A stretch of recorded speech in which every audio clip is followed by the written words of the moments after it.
All right. This is probably not the best lighting. Let's see. I think I need to go this way, guys. Give me 1 second. So, I just passed my real estate license. Yay! And what I wanted to share with you guys was some things. So, listen, here's the deal. I'm 45. And I'm just gonna be honest, like it's not easy to stay focused, to study, to do all those things when you're a mom, when you're a wife, when you're a business owner, right? I've got lots of different things going on. I have an amazing business. I'm sure you've heard of it before. And then, by the way, if somebody hits the share button and shares this with me, my name is Blair Critch. I am a mom of 2 teenage boys. I'm a cancer survivor. I had cancer in 2020, 2021. And I also am a distributor or sales associate for a company called Lavelle that sells the Thrive Experience, which are vitamin supplements that I use every single day to keep me healthy. They're non-GMO, gluten-free, and plant-based. And so why did I decide to go to real estate school, right? It seems like kind of off the cusp. Well, if you know anything about me, my husband's a real estate broker, and he's been doing that since like, I think 2010.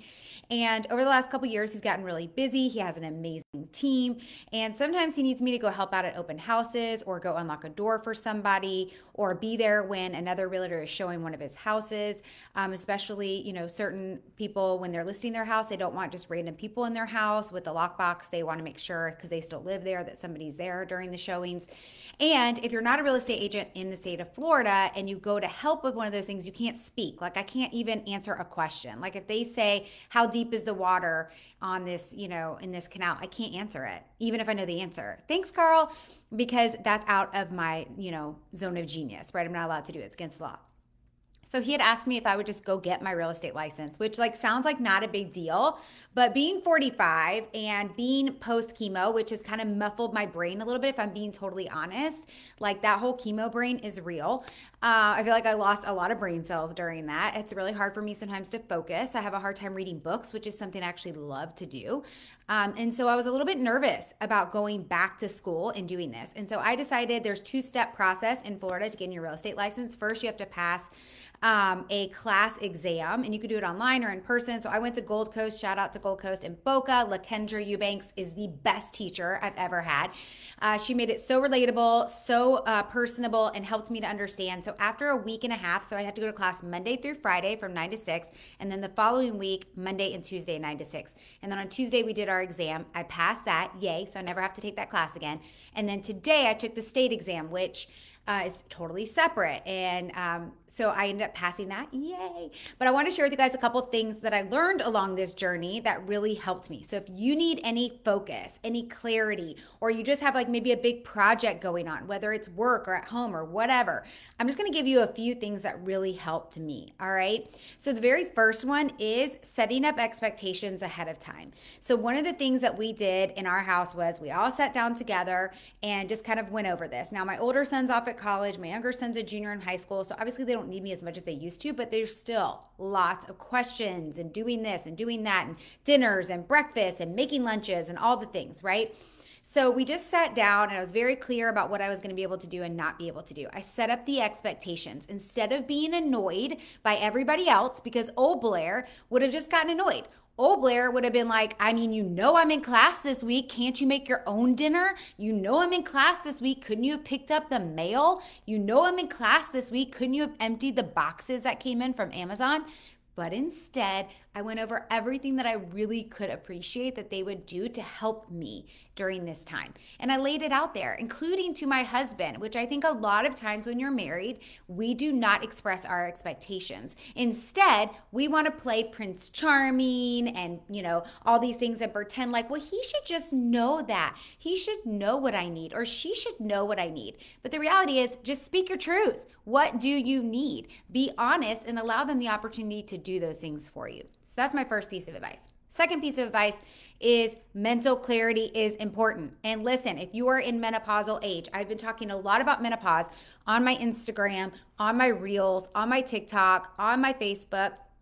And I even started a Facebook group for women who are in menopause. So if you are in that and you want to join that free Facebook, let me know. But one of the things that I think is really important is understanding that yes, your mental clarity does go away. You have an extra amount of inflammation and your hormone is balance is off and you have higher cortisol levels, and all of that can affect your mental clarity. So making sure that you're taking things that help with mental clarity. So my Thrive experience I take every single morning helps with that, my 3 steps. But I'm usually not an energy drink person. I don't usually take anything because I usually have pretty good energy all day, and then I want to be tired when it's nighttime so that I can sleep really good. But during this time, I found that obviously sitting in a classroom from 9 to 6 is exhausting mentally, and I was having a hard time focusing after lunch. So I started day 2 of my class drinking ooey. If you guys, okay, I'm trying to make this better. Ooey. So this is an energy drink by the company that I rep, and I absolutely have just never really used it before because I've never really needed to. I've like maybe had it once or twice since it came out a couple years ago. But now I'm obsessed because every afternoon after lunch, I would drink one of these in class, and then I was more focused than ever before. It's actually really cute. It says, ooey, premium, here we go, energy beverage. Obviously, like, it's an energy drink, so it's got caffeine in it, but it has 0 fat, 0 sugars, 0 protein, very low sodium, and it has potassium, vitamin C, niacin, vitamin B6, vitamin B12, and magnesium, which are all actually really important for you. And then it has 120 milligrams of natural caffeine, creatine, which is also really great for focus and mental clarity. I know creatine can sometimes get a bad rap if you're taking too much of it, but this is a very small amount, so it actually helps with mental health and clarity. And CoQ10 is also in here, which is good again for focus. So I have been blown away by the results that I had of focus and being able to really think clearly and being able to stay on task. So huge. If you are somebody that has problems with that or ADHD or any of those things, highly suggest this product. I mean, I was blown away.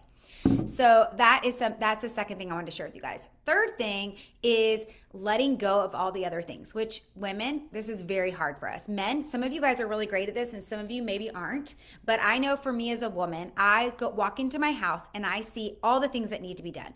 I see that the kitchen counter has stuff on it. I see that the mail needs to be put away. I see that I need to wipe down the kitchen counters. I need to put away my clothes. I need to put away the laundry, all these things. Right? Can you relate with me? And so what I had to learn to do was to literally put on blinders and not allow those other things to take my time, because I decided before I started this class, what were the most important things to me? Well, in my life, it's God, family, my work, and then like my friends, right? Like I hate to say that because I love my freaking friends. They know they're important to me, but I had to let go of things in priority. So God, of course, I did my devotion every morning. Next, family. So what were the things that Noah needed me at, that Jeremiah needed from me, that Ryan needed from me? That was most important. Next, what was next was making sure I got everything done for my business, because I didn't want that to fall on the wayside while I was, doing my classes. So I'm going to kind of break down each one of those things and how I put blinders on. So when I would get home every evening, I would go and study for a little bit more, and then I'd go spend time with my husband because that's important to me. And then when Noah came home from football, I'm here, I'm available, questions, helping, whatever. Okay, so that was one way that I put on my blinders. Instead of doing all the things around my house and getting annoyed and upset, I just focused on the important things. The second one was my business, right? So how did I do that? Well, I focused on the most important things. The most important things in my business are making sure I connect with my customers, answer their questions, and that I'm available for them. My team, they know how to run their business. So I wasn't as available for my team as usual, but that was okay because they're all business owners and they know how to run their own business. But my customers really needed my help. And for friends, I just had to say no to everything. And they were okay with that. And I asked them for their support. And all of them were praying for me, which they're amazing. If you were one of those, I really appreciate you. So that was how I did that. So first thing is setting up expectations. Second is get yourself some mental clarity products. I'd love to share a discount code with you so you can try out some of ours. And third is putting the blinders on and only focusing on the things that are important. And then last is regulating my nervous system. It's very important to me, all the steps that I've taken over the last couple of years since getting cancer, to learn about how to take care of my body. How to take care of my body post-cancer, how to take care of my body now that I'm in menopause, now that I have no estrogen in my body. These are really important things to me. And if you follow me, you know that. And so one of the things that I had to also do, step number 4, was regulate my nervous system throughout the day. So I'm going to share with you guys a couple of those things. One way that you can regulate your nervous system is through breath work. So I couldn't set my normal timers for every couple hours to stop and breathe because I was in class and that was unacceptable for an alarm to go off. But any break that we had, I tried to either go outside into the sunshine and do breath work, or if I only had 5 minutes and I really had to go to the bathroom, I would just freaking do my breath work in the bathroom. And breath work can be, alternating nostril breathing. It can be box breathing. It can be breathing in for 6, holding for 7, breathing out for 8, whatever works for you. Okay. Second thing that I did was make sure I got sunshine every day. So during our lunch break, I went out into the sunshine. I believe that really helps my nervous system. I don't think about anything. I literally do PMI, present moment, or PMA, present moment aware. PMI, that's a real estate term. Can you tell I've been memorizing stuff? PMA, present moment awareness. So I will just look at nature. Maybe I look at the wind blowing. Maybe I look at some shadows, listen to the noises. I don't cast any judgment. I'm just in the moment for just a couple minutes, feeling my feet on the ground, maybe even like touching my fingers, using all of my senses. Okay. And then the next thing that I would try to do is on my drive home. Another way that you can regulate your nervous system is by screaming or by singing really loud. And so I would do that. If I was feeling frustrated or overwhelmed, a great way to do that is just to scream into your elbow, like, okay, like that, because screaming out loud is a little too much for me, but just screaming until you can't scream anymore, it actually releases things in your body and helps you. Crying is another way. I'm just not a big crier. And then the third way that also helps with that is singing. So I put on my Tay-Tay because I love my Taylor Swift, and I'm singing every night. Ryan and I would get into the hot tub. We'd play our Taylor Swift and we'd dance a little bit and sing a little bit. And that helps to regulate your nervous system. And then I actually just set another one that I did, which is dancing. So every day I either shook, because shaking can help regulate your nervous system, or danced. So when Taylor Swift said, shake it off, shake it off, shake it off, she wasn't kidding. It really helps your nervous system. So I hope all those little tips that I shared with you today were helpful. If you like them and you're a woman and you'd like to be added into my menopause group, drop below that you would like to be added. And if you have anything that you want to add to this, please drop it in the comments below. And if you thought it was helpful and you want to share it with somebody, please hit the share button. Have a great day and make it a great day for others. Bye guys. Thanks for all your love, support, and prayers.